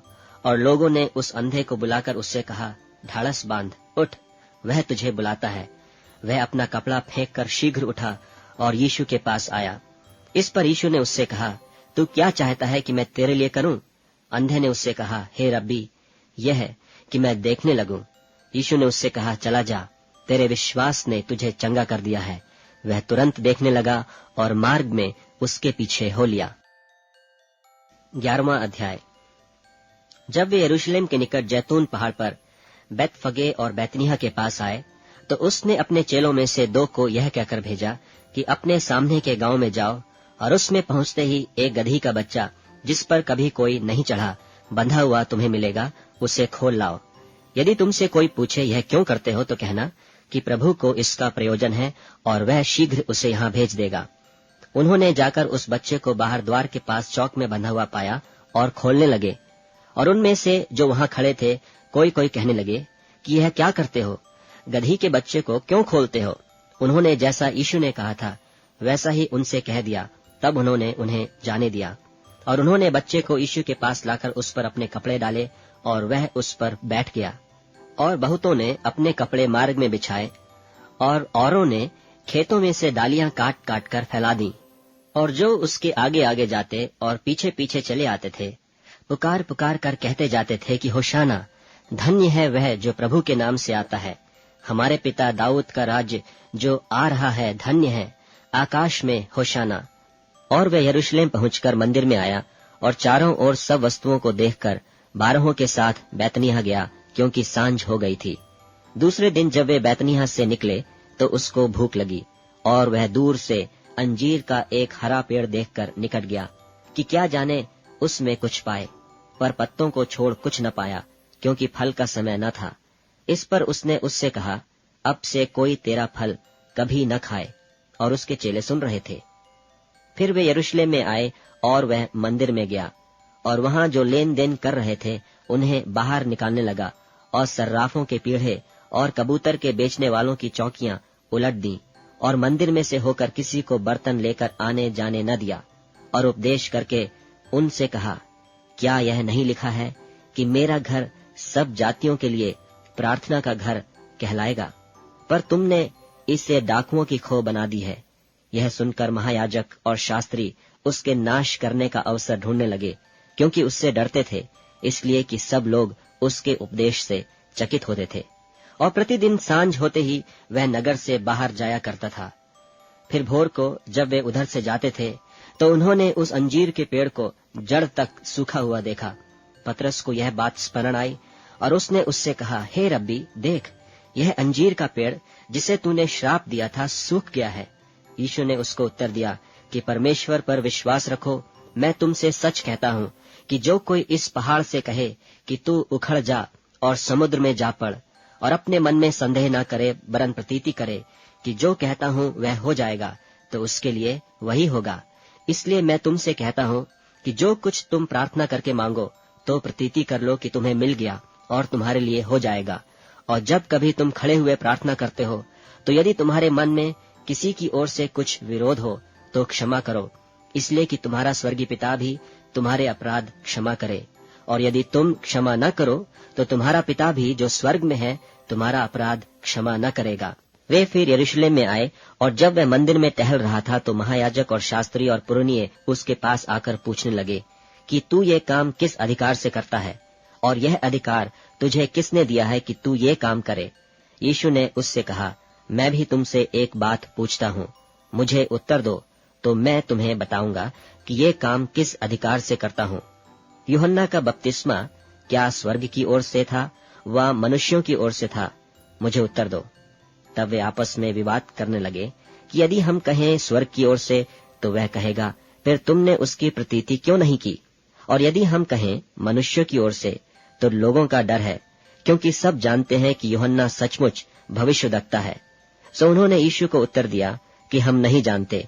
यीशु ने उनसे कहा, मैं भी तुमको नहीं बताता कि ये काम किस अधिकार से करता हूँ। 12वां अध्याय।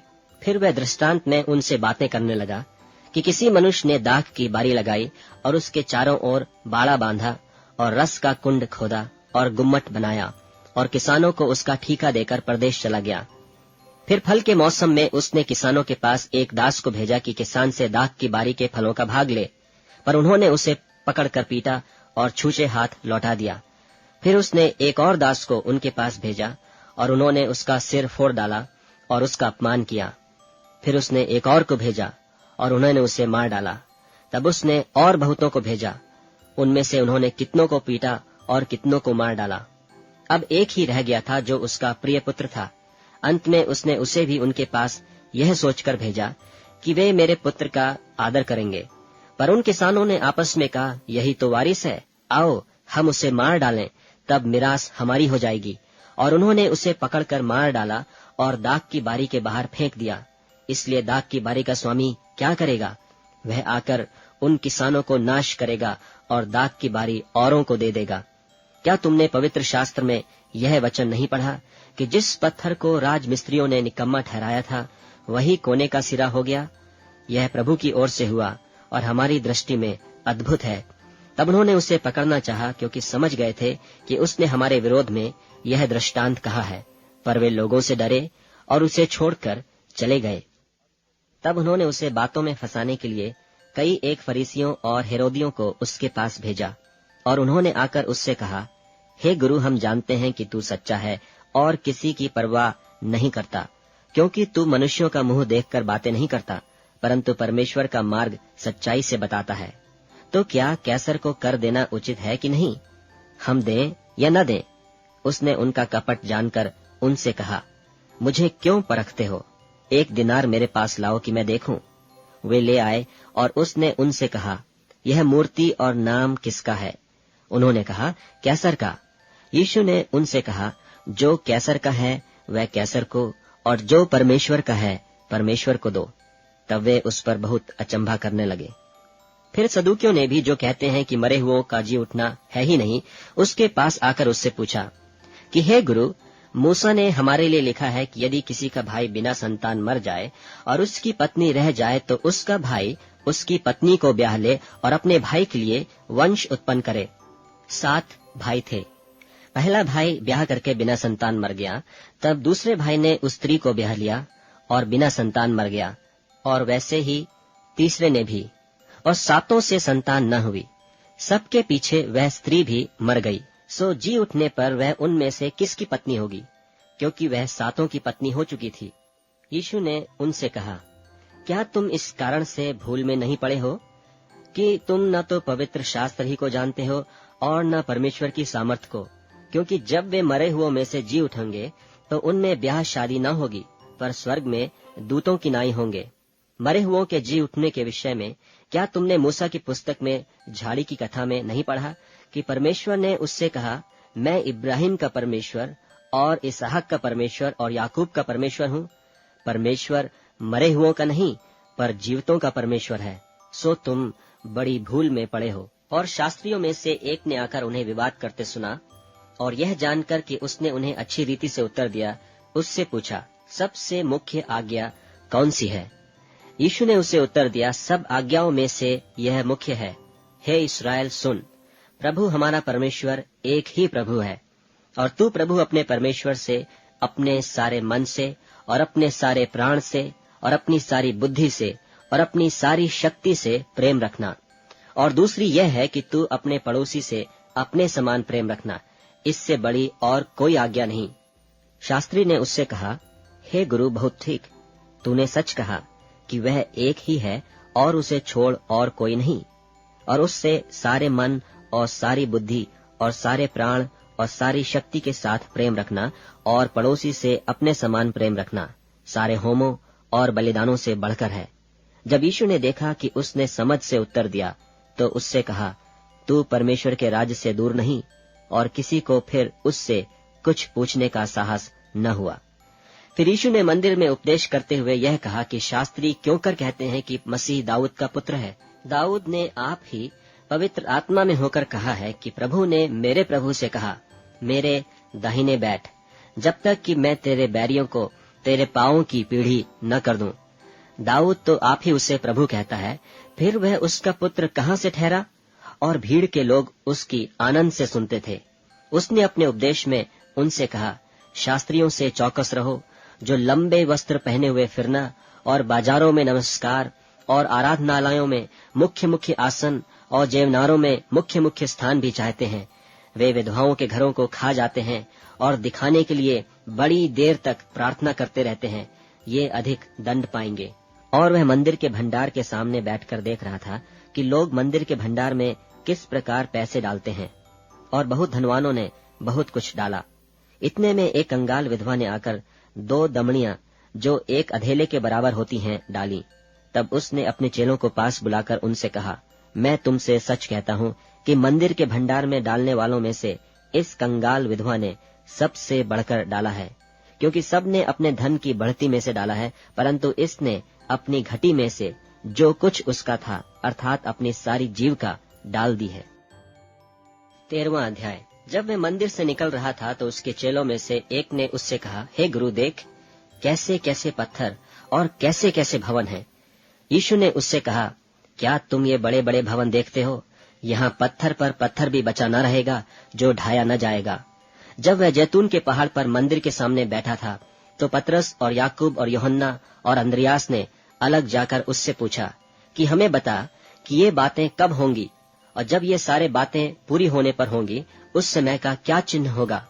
यीशु उनसे कहने लगा, चौकस रहो कि कोई तुम्हें न भरमाए। बहुतेरे मेरे नाम से आकर कहेंगे कि मैं वही हूँ, और बहुतों को भरमाएंगे। और जब तुम लड़ाइयाँ और लड़ाइयों की चर्चा सुनो तो न घबराना, क्योंकि इनका होना अवश्य है, परंतु उस समय अंत न होगा। क्योंकि जाति पर जाति और राज्य पर राज्य चढ़ाई करेगा, और हर कहीं भूइंडोल होंगे और अकाल पड़ेंगे। यह तो पीड़ाओं का आरंभ ही होगा। परंतु तुम अपने विषय में चौकस रहो, क्योंकि लोग तुम्हें महासभाओं में सौंपेंगे और तुम पंचायतों में पीटे जाओगे, और मेरे कारण हाकिमों और राजाओं के आगे खड़े किए जाओगे, ताकि उनके लिए गवाही हो। पर अवश्य है कि पहले सुसमाचार सब जातियों में प्रचार किया जाए। जब वे तुम्हें ले जाकर सौंपेंगे तो पहले से चिंता न करना कि हम क्या कहेंगे, पर जो कुछ तुम्हें उसी घड़ी बताया जाए वही कहना, क्योंकि बोलने वाले तुम नहीं हो, परंतु पवित्र आत्मा है। और भाई को भाई और पिता को पुत्र घात के लिए सौंपेंगे, और लड़के बाले माता पिता के विरोध में उठकर उन्हें मरवा डालेंगे और मेरे नाम के कारण सब लोग तुमसे बैर करेंगे, पर जो अंत तक धीरज धरे रहेगा उसी का उद्धार होगा। सो जब तुम उस उजाड़ने वाली घृणित वस्तु को जहाँ उचित नहीं वहाँ खड़ी देखो, पढ़ने वाला समझ ले, तब जो यहूदिया में हो वे पहाड़ों पर भाग जाएं, जो कोठे पर हो वह अपने घर से कुछ लेने को नीचे न उतरे और न भीतर जाए, और जो खेत में हो वह अपना कपड़ा लेने के लिए पीछे न लौटे। उन दिनों में जो गर्भवती और दूध पिलाती होंगी उनके लिए हाय हाय, और प्रार्थना किया करो कि यह जाड़े में न हो, क्योंकि वे दिन ऐसे क्लेश के होंगे कि सृष्टि के आरंभ से जो परमेश्वर ने सृजी है अब तक न तो हुए और न फिर कभी होंगे। और यदि प्रभु इन दिनों को न घटाता तो कोई प्राणी भी न बचता, परंतु उन चुने हुओं के कारण जिनको उसने चुना है उन दिनों को घटाया। उस समय यदि कोई तुमसे कहे देखो मसीह यहाँ है या देखो वहाँ है, तो प्रतीति न करना, क्योंकि झूठे मसीह और झूठे भविष्यद्वक्ता उठ खड़े होंगे और चिन्ह और अद्भुत काम दिखाएंगे कि यदि हो सके तो चुने हुओं को भी भरमा दें। पर तुम चौकस रहो, देखो मैंने तुम्हें सब बातें पहले ही से कह दी हैं।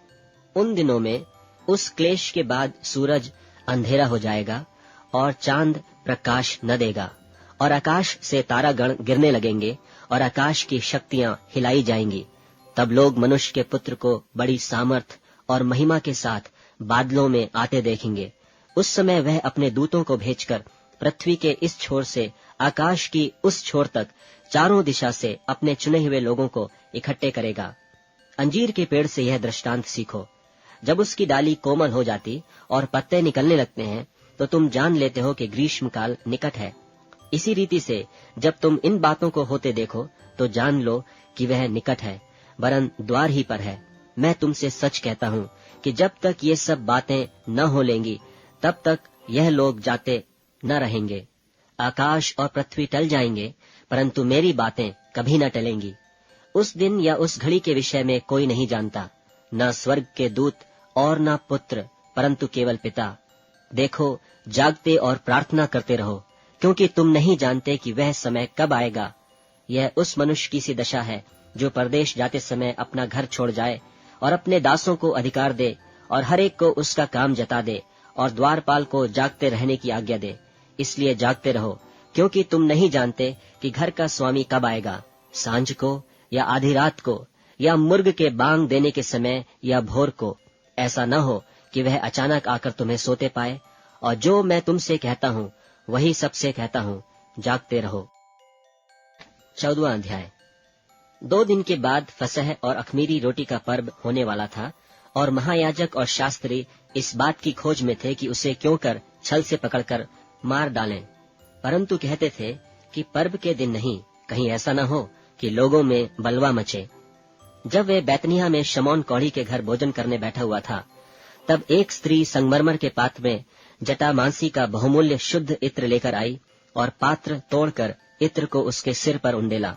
परंतु कोई कोई अपने मन में रिसिया कर कहने लगे, इस इत्र को क्यों सत्यानाश किया गया, क्योंकि यह इत्र तो 300 दिनार से अधिक मूल्य में बेचकर कंगालों को बांटा जा सकता था। और वे उसको झिड़कने लगे। यीशु ने कहा, उसे छोड़ दो, उसे क्यों सताते हो, उसने तो मेरे साथ भलाई की है। कंगाल तुम्हारे साथ सदा रहते हैं और तुम जब चाहो तब उनसे भलाई कर सकते हो, पर मैं तुम्हारे साथ सदा न रहूंगा। जो कुछ वह कर सकी उसने किया। उसने मेरे गाड़े जाने की तैयारी में पहले से मेरी देह पर इत्र मला है। मैं तुमसे सच कहता हूँ कि सारे जगत में जहाँ कहीं सुसमाचार प्रचार किया जाएगा, वहाँ उसके इस काम की चर्चा भी उसके स्मरण में की जाएगी। तब यहूदा इस्करियोती, जो 12 में से एक था, महायाजकों के पास गया कि उसे उनके हाथ पकड़वा दे। वे यह सुनकर आनंदित हुए और उसको रुपये देना स्वीकार किया और यह अवसर ढूंढने लगा कि उसे किस प्रकार पकड़वा दे। अख़मीरी रोटी के पर्व के पहले दिन, जिसमें वे फसह का बलिदान करते थे, उसके चेलों ने उससे पूछा, तू कहाँ चाहता है कि हम जाकर तेरे लिए फसह खाने की तैयारी करें? उसने अपने चेलों में से 2 को यह कहकर भेजा कि नगर में जाओ और एक मनुष्य जल का घड़ा उठाए हुए तुम्हें मिलेगा, उसके पीछे हो लेना। और वह जिस घर में जाए उस घर के स्वामी से कहना, गुरु कहता है कि मेरी पाहुनशाला जिसमें मैं अपने चेलों के साथ फसह खाऊं कहाँ है? वह तुम्हें एक सजी सजाई और तैयार की हुई बड़ी अटारी दिखा देगा, वहां हमारे लिए तैयारी करो। सो चेले निकलकर नगर में आए और जैसा उसने उनसे कहा था वैसा ही पाया और फसह तैयार किया। जब सांझ हुई तो वह 12 के साथ आया, और जब वे बैठे भोजन कर रहे थे तो यीशु ने कहा, मैं तुमसे सच कहता हूँ कि तुम में से एक जो मेरे साथ भोजन कर रहा है मुझे पकड़वाएगा। उन पर उदासी छा गई और वे एक एक करके उससे कहने लगे, क्या वह मैं हूँ? उसने उनसे कहा, वह 12 में से एक है जो मेरे साथ थाली में हाथ डालता है, क्योंकि मनुष्य का पुत्र तो जैसा उसके विषय में लिखा है जाता ही है, परंतु उस मनुष्य पर हाय जिसके द्वारा मनुष्य का पुत्र पकड़वाया जाता है। यदि उस मनुष्य का जन्म ही न होता तो उसके लिए भला होता। और जब वे खा ही रहे थे तो उसने रोटी ली और आशीष मांगकर तोड़ी और उन्हें दी और कहा, लो, यह मेरी देह है। फिर उसने कटोरा लेकर धन्यवाद किया और उन्हें दिया, और उन सब ने उसमें से पिया। और उसने उनसे कहा, यह वाचा का मेरा वह लहू है जो बहुतों के लिए बहाया जाता है। मैं तुमसे सच कहता हूँ कि दाख का रस उस दिन तक फिर कभी न पीऊंगा जब तक परमेश्वर के राज में नया न पीऊं। फिर वे भजन गाकर बाहर जैतून के पहाड़ पर गए। तब यीशु ने उनसे कहा, तुम सब ठोकर खाओगे, क्योंकि लिखा है कि मैं रखवाले को मारूंगा और भेड़ तितर बितर हो जाएंगी। परंतु मैं अपने जी उठने के बाद तुमसे पहले गलील को जाऊंगा। पतरस ने उससे कहा, यदि सब ठोकर खाएं तो खाएं, पर मैं ठोकर नहीं खाऊंगा। यीशु ने उससे कहा, मैं तुझसे सच कहता हूँ कि आज ही इसी रात को मुर्गे के 2 बार बांग देने से पहले तू 3 बार मुझसे मुकर जाएगा। पर उसने और भी जोर देकर कहा, यदि मुझे तेरे साथ मरना भी पड़े तो भी तेरा इनकार कभी न करूंगा। इसी प्रकार और सबने भी कहा। फिर वे गतसमने नाम एक जगह में आए, और उसने अपने चेलों से कहा, यहाँ बैठे रहो जब तक मैं प्रार्थना करूं। और वह पतरस और याकूब और यूहन्ना को अपने साथ ले गया और बहुत ही अधीर और व्याकुल होने लगा, और उनसे कहा, मेरा मन बहुत उदास है, यहाँ तक कि मैं मरने पर हूँ। तुम यहाँ ठहरो और जागते रहो। और वह थोड़ा आगे बढ़ा और भूमि पर गिरकर प्रार्थना करने लगा कि यदि हो सके तो यह घड़ी मुझ पर से टल जाए, और कहा, हे अब्बा, हे पिता, तुझसे सब कुछ हो सकता है। इस कटोरे को मेरे पास से हटा ले, तो भी जैसा मैं चाहता हूँ वैसा नहीं, पर जो तू चाहता है वही हो। फिर वह आया और उन्हें सोते पाकर पतरस से कहा, हे शमौन, तू सो रहा है? क्या तू एक घड़ी भी न जाग सका? जागते और प्रार्थना करते रहो कि तुम परीक्षा में न पड़ो। आत्मा तो तैयार है पर शरीर दुर्बल है। और वह फिर चला गया और वही बात कहकर प्रार्थना की, और फिर आकर उन्हें सोते पाया, क्योंकि उनकी आंखें नींद से भरी थीं और नहीं जानते थे कि उसे क्या उत्तर दें। फिर तीसरी बार आकर उनसे कहा, अब सोते रहो और विश्राम करो, बस घड़ी आ पहुंची। देखो, मनुष्य का पुत्र पापियों के हाथ पकड़वाया जाता है। उठो चलें, देखो मेरा पकड़वाने वाला निकट आ पहुंचा है। वह यह कह ही रहा था कि यहूदा जो 12 में से था अपने साथ महायाजकों और शास्त्रियों और पुरनियों की ओर से एक बड़ी भीड़ तलवारें और लाठियां लिए हुए तुरंत आ पहुंची। और उसके पकड़वाने वाले ने उन्हें यह पता दिया था कि जिसको मैं चूमूं वही है, उसे पकड़कर यतन से ले जाना। और वह आया और तुरंत उसके पास जाकर कहा, हे रब्बी, और उसको बहुत चूमा। तब उन्होंने उस पर हाथ डालकर उसे पकड़ लिया। उनमें से जो पास खड़े थे, एक ने तलवार खींचकर महायाजक के दास पर चलाई और उसका कान उड़ा दिया। यीशु ने उनसे कहा, क्या तुम डाकू जानकर मेरे पकड़ने के लिए तलवारें और लाठियां लेकर निकले हो? मैं तो हर दिन मंदिर में तुम्हारे साथ रहकर उपदेश दिया करता था, और तब तुमने मुझे न पकड़ा, परंतु यह इसलिए हुआ है कि पवित्र शास्त्र की बातें पूरी हों। इस पर सब चेले उसे छोड़कर भाग गए। और एक जवान अपनी नंगी देह पर चादर ओढ़े हुए उसके पीछे हो लिया, और लोगों ने उसे पकड़ा, पर वह चादर छोड़कर नंगा भाग गया। फिर वे यीशु को महायाजक के पास ले गए, और सब महायाजक और पुरनिये और शास्त्री उसके यहाँ इकट्ठे हो गए। पतरस दूर ही दूर से उसके पीछे पीछे महायाजक के आंगन के भीतर तक गया और प्यादों के साथ बैठकर आग तापने लगा। महायाजक और सारी महासभा यीशु के मार डालने के लिए उसके विरोध में गवाही की खोज में थे, पर न मिली, क्योंकि बहुतेरे उसके विरोध में झूठी गवाही दे रहे थे, पर उनकी गवाही एक सी न थी। तब कितनों ने उठकर उस पर यह झूठी गवाही दी कि हमने इसे यह कहते सुना है कि मैं इस हाथ के बनाए हुए मंदिर को ढा दूंगा और 3 दिन में दूसरा बनाऊंगा जो हाथ से न बना हो। इस पर भी उनकी गवाही एक सी न निकली। तब महायाजक ने बीच में खड़े होकर यीशु से पूछा कि तू कोई उत्तर नहीं देता? ये लोग तेरे विरोध में क्या गवाही देते हैं? परंतु वह मौन साधे रहा और कुछ उत्तर न दिया। महायाजक ने उससे फिर पूछा, क्या तू उस परम धन्य का पुत्र मसीह है? यीशु ने कहा, हाँ, मैं हूँ, और तुम मनुष्य के पुत्र को सर्वशक्तिमान की दाहिनी ओर बैठे और आकाश के बादलों के साथ आते देखोगे। तब महायाजक ने अपने वस्त्र फाड़कर कहा, अब हमें गवाहों का और क्या प्रयोजन है? तुमने यह निंदा सुनी, तुम्हारी क्या राय है? उन सब ने कहा, यह वध के योग्य है। तब कोई तो उस पर थूकने और कोई उसका मुंह ढांपने और उसे घूंसे मारने और उससे कहने लगे कि भविष्यवाणी कर, और प्यादों ने उसे लेकर थप्पड़ मारे। जब पतरस नीचे आंगन में था तो महायाजक की लौंडियों में से एक वहां आई और पतरस को आग तापते देखकर उस पर टकटकी लगाकर देखा और कहने लगी, तू भी तो उस नासरी यीशु के साथ था। वह मुकर गया और कहा कि मैं तो नहीं जानता और नहीं समझता कि तू क्या कह रही है। फिर वह बाहर डेवढ़ी में गया और मुर्गे ने बांग दी। वह लौंडी उसे देखकर उनसे जो पास खड़े थे फिर कहने लगी, यह उनमें से एक है। परंतु वह फिर मुकर गया। और थोड़ी देर बाद उन्होंने जो पास खड़े थे फिर पतरस से कहा, निश्चय तू उनमें से एक है, क्योंकि तू गलीली भी है। तब वह धिक्कार देने और शपथ खाने लगा कि मैं उस मनुष्य को जिसकी तुम चर्चा करते हो नहीं जानता। तब तुरंत दूसरी बार मुर्ग ने बांग दी।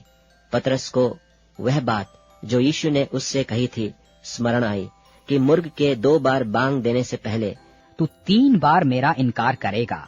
वो इस बात को सोचकर रोने लगा। 15वां अध्याय। और भोर होते ही तुरंत महायाजकों और पुरनियों और शास्त्रियों ने वरन सारी महासभा ने सलाह करके यीशु को बंधवाया और उसे ले जाकर पिलातुस के हाथ सौंप दिया। और पिलातुस ने उससे पूछा, क्या तू यहूदियों का राजा है? उसने उसको उत्तर दिया कि तू आप ही कह रहा है। और महायाजक उस पर बहुत बातों का दोष लगा रहे थे। पिलातुस ने उससे फिर पूछा, क्या तू कुछ उत्तर नहीं देता? देख, ये तुझ पर कितनी बातों का दोष लगाते हैं। यीशु ने फिर कुछ उत्तर नहीं दिया, यहाँ तक कि पिलातुस को बड़ा आश्चर्य हुआ। और वह उस पर्व में किसी एक बंधुए को जिसे वे चाहते थे उनके लिए छोड़ दिया करता था। और बरअब्बा नाम का एक मनुष्य उन बलवाइयों के साथ बंधुआ था जिन्होंने बलवे में हत्या की थी। और भीड़ ऊपर जाकर उससे विनती करने लगी कि जैसा तू हमारे लिए करता आया है वैसा ही कर। पिलातुस ने उनको यह उत्तर दिया, क्या तुम चाहते हो कि मैं तुम्हारे लिए यहूदियों के राजा को छोड़ दूं? क्योंकि वह जानता था कि महायाजकों ने उसे डाह से पकड़वाया था। परंतु महायाजकों ने लोगों को उभारा कि वह बरअब्बा ही को उनके लिए छोड़ दे। यह सुन पिलातुस ने उनसे फिर पूछा, तो जिसे तुम यहूदियों का राजा कहते हो उसको मैं क्या करूं? वे फिर चिल्लाए कि उसे क्रूस पर चढ़ा दे। पिलातुस ने उनसे कहा, क्यों? इसने क्या बुराई की है? परंतु वे और भी चिल्लाए कि उसे क्रूस पर चढ़ा दे। तब पिलातुस ने भीड़ को प्रसन्न करने की इच्छा से बरअब्बा को उनके लिए छोड़ दिया और यीशु को कोड़े लगवाकर सौंप दिया कि क्रूस पर चढ़ाया जाए। और सिपाही उसे किले के भीतर के आंगन में ले गए जो प्रिटोरियन कहलाता है, और सारी पलटन को बुला लाए। और उन्होंने उसे बैंजनी वस्त्र पहनाया और कांटों का मुकुट गूंथकर उसके सिर पर रखा और यह कहकर उसे नमस्कार करने लगे कि हे यहूदियों के राजा, नमस्कार। और वे उसके सिर पर सरकंडे मारते और उस पर थूकते और घुटने टेक कर उसे प्रणाम करते रहे। और जब वे उसका ठट्ठा कर चुके तो उस पर से बैंजनी वस्त्र उतारकर उसी के कपड़े पहनाए और तब उसे क्रूस पर चढ़ाने के लिए बाहर ले गए। और सिकंदर और रूफुस का पिता शमौन नाम एक कुरेनी मनुष्य जो गांव से आ रहा था उधर से निकला। उन्होंने उसे बेगार में पकड़ा कि उसका क्रूस उठा ले चले। और वे उसे गुलगुता नाम जगह पर, जिसका अर्थ खोपड़ी की जगह है, लाए और उसे मुर्र मिला हुआ दाखरस देने लगे, परंतु उसने नहीं लिया। तब उन्होंने उसको क्रूस पर चढ़ाया और उसके कपड़ों पर चिट्ठियां डालकर कि किसको क्या मिले उन्हें बांट लिया। और पहर दिन चढ़ा था जब उन्होंने उसको क्रूस पर चढ़ाया और उसका दोष पत्र लिखकर उसके ऊपर लगा दिया गया कि यहूदियों का राजा, और उन्होंने उसके साथ 2 डाकू, एक उसकी दाहिनी और एक उसकी बाईं ओर क्रूस पर चढ़ाए। तब धर्मशास्त्र का वह वचन कि वह अपराधियों के संग गिना गया पूरा हुआ। और मार्ग में जाने वाले सिर हिला हिलाकर और यह कहकर उसकी निंदा करते थे कि वाह, मंदिर के ढाने वाले और 3 दिन में बनाने वाले क्रूस पर से उतरकर अपने आप को बचा ले। इसी रीति से महायाजक भी शास्त्रियों समेत आपस में ठट्ठे से कहते थे कि इसने औरों को बचाया और अपने को नहीं बचा सकता। इस्राएल का राजा मसीह अब क्रूस पर से उतर आए कि हम देखकर विश्वास करें। और जो उसके साथ क्रूसों पर चढ़ाए गए थे वे भी उसकी निंदा करते थे। और दोपहर होने पर सारे देश में अंधियारा छा गया और तीसरे पहर तक रहा। तीसरे पहर यीशु ने बड़े शब्द से पुकार कर कहा, इलोई इलोई लमा शबक्तनी, जिसका अर्थ यह है, हे मेरे परमेश्वर, हे मेरे परमेश्वर, तूने मुझे क्यों छोड़ दिया। जो पास खड़े थे उनमें से कितनों ने यह सुनकर कहा, देखो, यह एलिय्याह को पुकारता है। और एक ने दौड़कर स्पंज को सिरके में डुबोया और सरकंडे पर रखकर उसे चुसाया और कहा, ठहर जाओ, देखें कि एलिय्याह उसे उतारने के लिए आता है कि नहीं। तब यीशु ने बड़े शब्द से चिल्लाकर प्राण छोड़ दिए और मंदिर का पर्दा ऊपर से नीचे तक फटकर 2 टुकड़े हो गया। जो सूबेदार उसके सामने खड़ा था, जब उसे यूं चिल्लाकर प्राण छोड़ते हुए देखा तो उसने कहा, सचमुच यह मनुष्य परमेश्वर का पुत्र था। कई स्त्रियां भी दूर से देख रही थीं। उनमें मरियम मगदलीनी और छोटे याकूब की और योसेस की माता मरियम और शलोमी थीं। जब वह गलील में था तो ये उसके पीछे हो लेती थीं और उसकी सेवा टहल किया करती थीं। और भी बहुत सी स्त्रियां थीं जो उसके साथ यरूशलेम में आई थीं। जब संध्या हो गई तो इसलिए कि तैयारी का दिन था, जो सब्त के 1 दिन पहले होता है, अरमतिया का रहने वाला यूसुफ आया, जो प्रतिष्ठित मंत्री और आप भी परमेश्वर के राज्य की बाट जोहता था।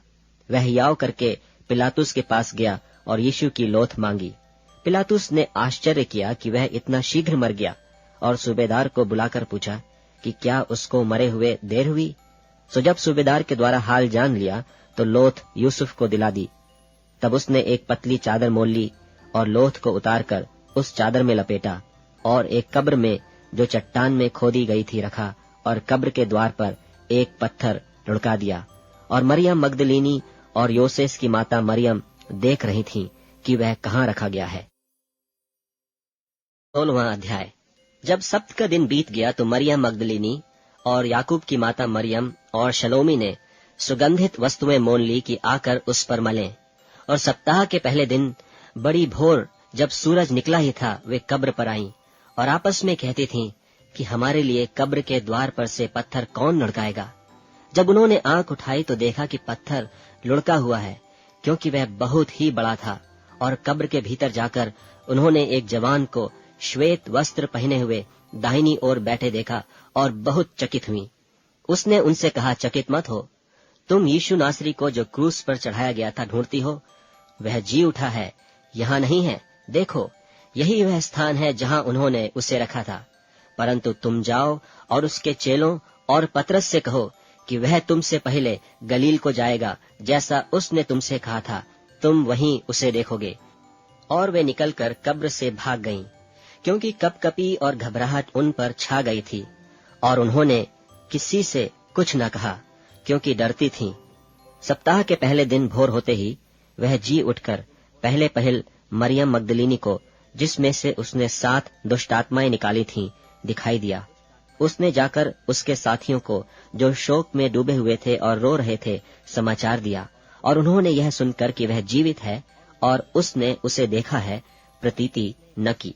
इसके बाद वह दूसरे रूप में उनमें से 2 को, जब वे गांव की ओर जा रहे थे, दिखाई दिया। उन्होंने भी जाकर औरों को समाचार दिया, परंतु उन्होंने उनकी भी प्रतीति न की। पीछे वह उन 11 को भी, जब वे भोजन करने बैठे थे, दिखाई दिया और उनके अविश्वास और मन की कठोरता पर उलाहना दिया, क्योंकि जिन्होंने उसके जी उठने के बाद उसे देखा था, इन्होंने उनकी प्रतीति न की थी। और उसने उनसे कहा, तुम सारे जगत में जाकर सारी सृष्टि के लोगों को सुसमाचार प्रचार करो। जो विश्वास करे और बपतिस्मा ले, उसी का उद्धार होगा, परंतु जो विश्वास न करेगा वह दोषी ठहराया जाएगा। और विश्वास करने वालों में ये चिन्ह होंगे कि वे मेरे नाम से दुष्टात्माओं को निकालेंगे, नई नई भाषा बोलेंगे, सांपों को उठा लेंगे, और यदि वे नाशक वस्तु भी पी जाएं तो भी उनकी कुछ हानि न होगी। वे बीमारों पर हाथ रखेंगे और वे चंगे हो जाएंगे। निदान प्रभु यीशु उनसे बातें करने के बाद स्वर्ग पर उठा लिया गया और परमेश्वर की दाहिनी ओर बैठ गया। और उन्होंने निकलकर हर जगह प्रचार किया और प्रभु उनके साथ काम करता रहा और उन चिन्हों के द्वारा जो साथ साथ होते थे वचन को दृढ़ करता रहा। आमीन।